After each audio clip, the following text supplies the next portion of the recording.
श्रीमद् भागवत महापुराण कहता है, स वै पूर्णसाम परो धर्मो यतो भक्तिर अधोक्षजे। अर्थ, मनुष्य का परम धर्म वही है जिससे भगवान में भक्ति उत्पन्न हो। यहां स्पष्ट है, भक्ति कोई साधारण क्रिया नहीं, ये आत्मा का स्वाभाविक धर्म है। भगवद गीता में भगवान कहते हैं, सृष्टि में पहली भक्ति किसने की? सृष्टि के प्रारंभ में जब चारों ओर अंधकार था, तब भगवान ने ब्रह्मा जी को तप का आदेश दिया। श्रीमद् भागवत महापुराण में वर्णन है कि तपस्या के बाद ब्रह्मा जी को भगवान का साक्षात्कार हुआ। इस प्रकार सृष्टि में पहली व्यवस्थित भक्ति ब्रह्मा जी ने की। फिर आगे नारद, ध्रुव, प्रहलाद, शुकदेव जैसे महान भक्तों ने भक्ति को लोक में स्थापित किया। भक्ति की अवस्थाएं। महान आचार्य रूप गोस्वामी ने अपनी पुस्तक भक्ति रसामृत सिंधु में भक्ति की 3 अवस्थाएं बताईं। साधना भक्ति, नियम पूर्वक जप, कीर्तन, श्रवण। भाव भक्ति, हृदय में प्रेम का अंकुर। प्रेम भक्ति, जहां भक्त और भगवान में पूर्ण प्रेम एकत्व हो जाता है, यही भक्ति की चरम अवस्था है। भक्ति का बीज कैसे मिलता है? चैतन्य चरितामृत में कहा गया है, गुरु कृष्ण प्रसादे पाए भक्ति लता बीज। अर्थ, गुरु और भगवान की कृपा से भक्ति का बीज हृदय में प्रकट होता है। भक्ति कोई बनाई हुई साधना नहीं, ये आत्मा का सनातन स्वभाव है। जब जीव अहंकार छोड़कर भगवान की शरण में जाता है, तब उसके हृदय में भक्ति स्वतः प्रकट होती है। भक्ति अनादि है, उसका स्रोत भगवान है और उसका लक्ष्य है प्रेम।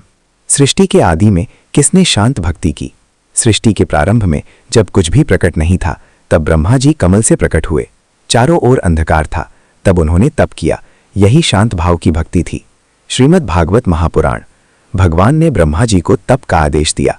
ब्रह्मा जी ने एकाग्र होकर ध्यान किया और भगवान का साक्षात्कार पाया।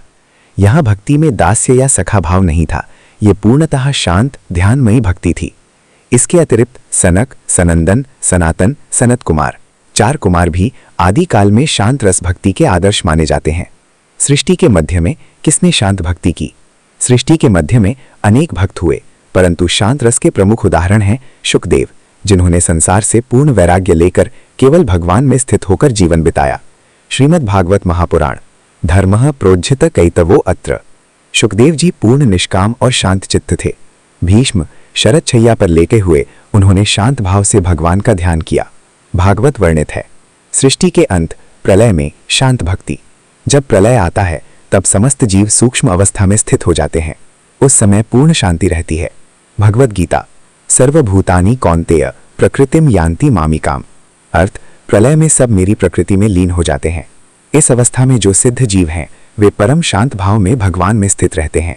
ये भक्ति का अत्यंत सूक्ष्म निर्विकार रूप है। शास्त्रीय निष्कर्ष। वी आदि में ब्रह्मा और 4 कुमार, वी मध्य में शुकदेव, भीष्म जैसे महाभक्त, अंत में सिद्ध आत्माएं जो भगवान में लीन रहती हैं। शांत भक्ति का अर्थ है निष्काम, निर्विकार, एकाग्र और तटस्थ। सृष्टि से भी पूर्व केवल भगवान और उनकी नित्य शक्तियां। सृष्टि पूर्व अवस्था में न ब्रह्मा थे न लोक व्यवस्था। उस समय केवल भगवान अपनी दिव्य सत्ता में स्थित थे। श्रीमद् भागवत महापुराण। अहम एव सामेवाग्रे नान्यत यत् सदसत् परम। अर्थ, सृष्टि से पहले केवल मैं ही था। इससे सिद्ध होता है कि भक्ति किसी जीव ने शुरू नहीं की, क्योंकि तब जीव भी प्रकट नहीं थे। नित्य लोक में अनादि भक्ति। वैष्णव आचार्य बताते हैं कि भगवान के नित्य धाम में भक्ति अनादि है, बिना आरंभ है। वहां भगवान के नित्य पार्षद सदा शांत, दास्य, सख्य आदि भाव में स्थित रहते हैं।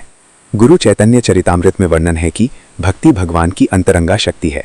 वो सृष्टि से पहले भी विद्यमान है, अर्थात सृष्टि पूर्व शांत भक्ति भगवान की नित्य शक्ति के रूप में विद्यमान थी। उसे किसी जीव ने आरंभ नहीं किया, वो स्वयं भगवान से प्रकट है। ओम दार्शनिक निष्कर्ष। सृष्टि के पहले केवल भगवान, भक्ति उनकी अनादि शक्ति। जीव प्रकट होने पर ही भक्ति का आचरण प्रारंभ होता है, जैसे ब्रह्मा जी ने किया। इसलिए कहा जाता है, भक्ति का जन्म नहीं होता, वो अनादि है।